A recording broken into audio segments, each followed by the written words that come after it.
Hello and welcome to TrapGamez. I'm Daan, and today I want to talk a little bit about command blocks and how to optimize them to use a lot of command blocks at the same time doing a lot of things.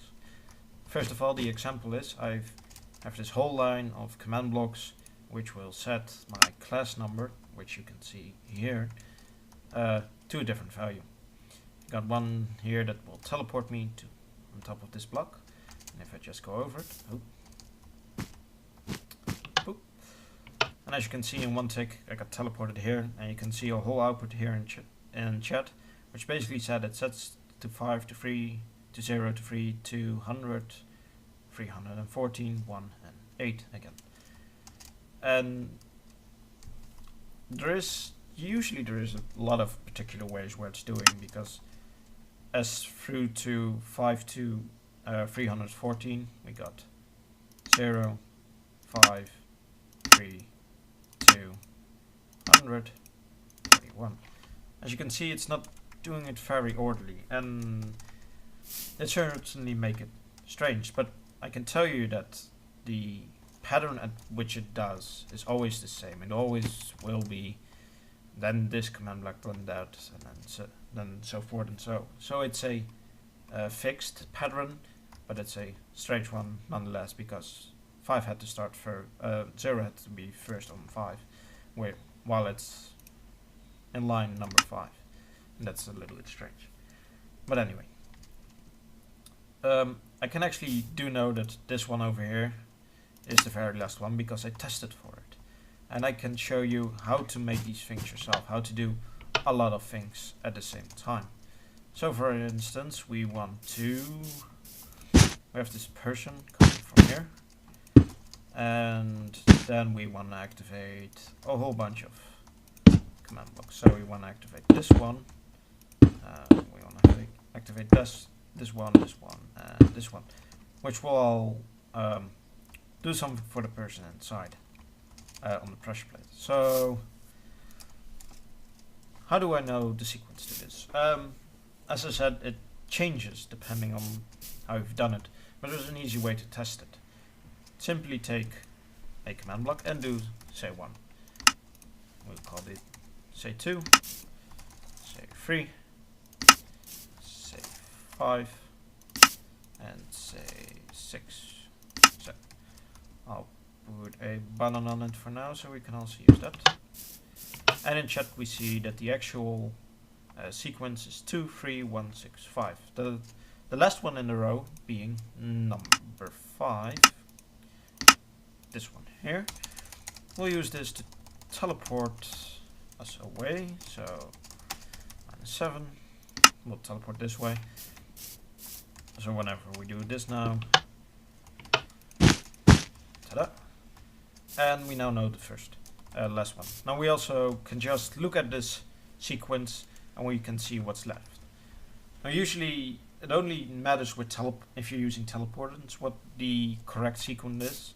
I always have these teleporting one on the very last one in a row, which will basically cause everything else to activate before you get teleported away, because they're all looking, well, usually you have looking for people on this pressure plate alone, and if you TP'd away before any one of these can actually activate, it's going to be a trouble, and it's going to be a nuisance because not everything has happened.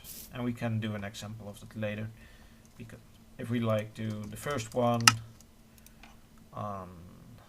which one was number 2, so like this, and we'll have the very last one, clear our inventory.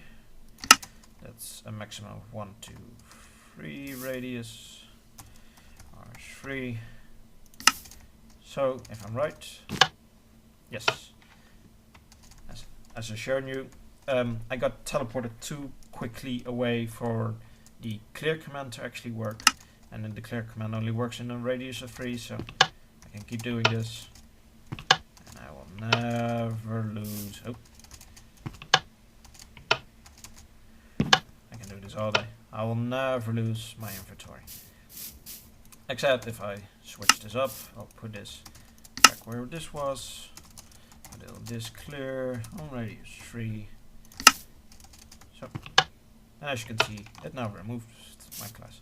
So we can put in the other ones, like say scoreboard, players, set, at P, class.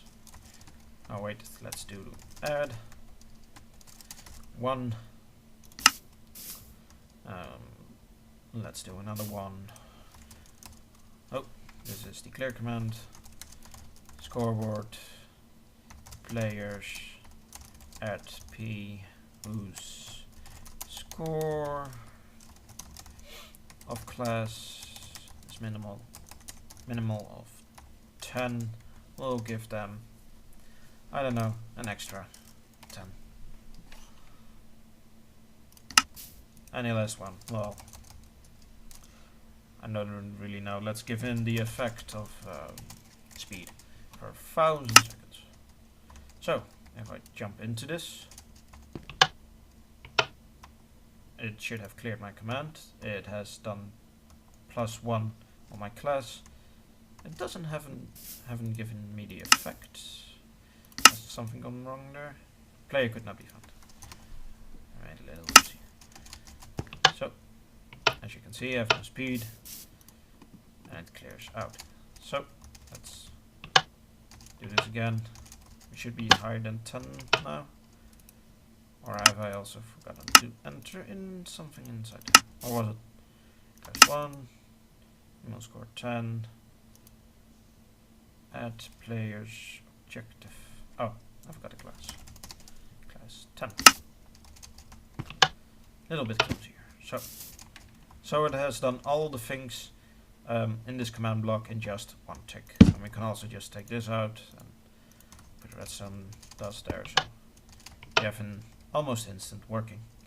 And this way of finding out what the actual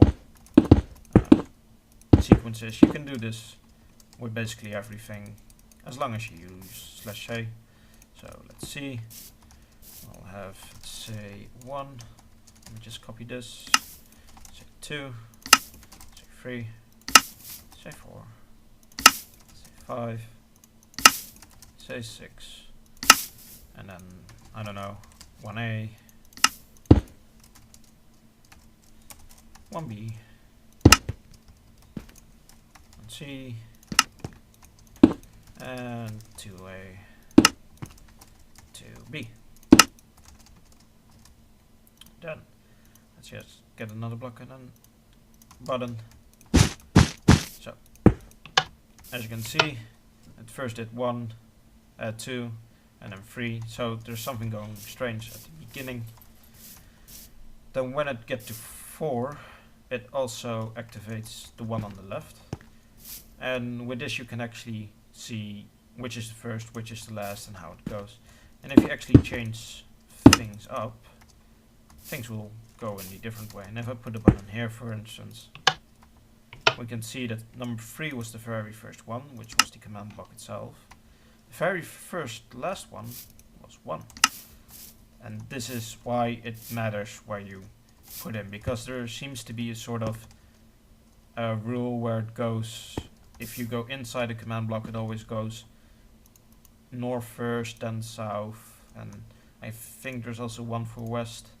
Basically, what happens is the redstone gets updated, and then it has to spread to the other redstone that's out to the others. And basically what I think is it looks for the redstone around it that it can update, add it to the list, go to the next one, add it to the list, this one, and then just goes that, and then there's not much left to update except these two, and we'll do that at the very last. I'm not sure why this is, but it just does it on this way. And that's how you can actually find out how to do a lot of command blocks in a simple, fast time. And do notice that if you use like MC edits and you rotate them or flip them, you will have messed up your sequence, and you really need to think about the things you do to yourself. Let me get rid of these particles because they're annoying. And this lets you optimize your command blocks a lot, because you can, with this you can activate a hell of a lot of redstone at the same time, well, command blocks, and get the achievable effect without having to put like say something goes wrong and you have to put another repeater in there because the teleporting is fucking up everything. Now you can just know by testing and replacing and switching command blocks, you can find out the actual command block you need to put there. And which is also very important in here. I did this also for, say like this one, you know, finding out where I need to put a TP. And I could also do it for that one, except for the for give commands. As soon as you use a /give command in one of your command blocks, the TP command block will have to be 3 ticks later than the one who gave you something. So if I put in here, instead of TP, I will have to give someone something. I'll give them a piece of stone. I'll have to put the TP command in this one. And that's a little bit annoying about /give, which in my opinion could be improved, because if /give could be instantly, there would be everything would be 3 ticks shorter, and in the case of big PvP maps, that is important. I hope you learned something, and that was it. Goodbye.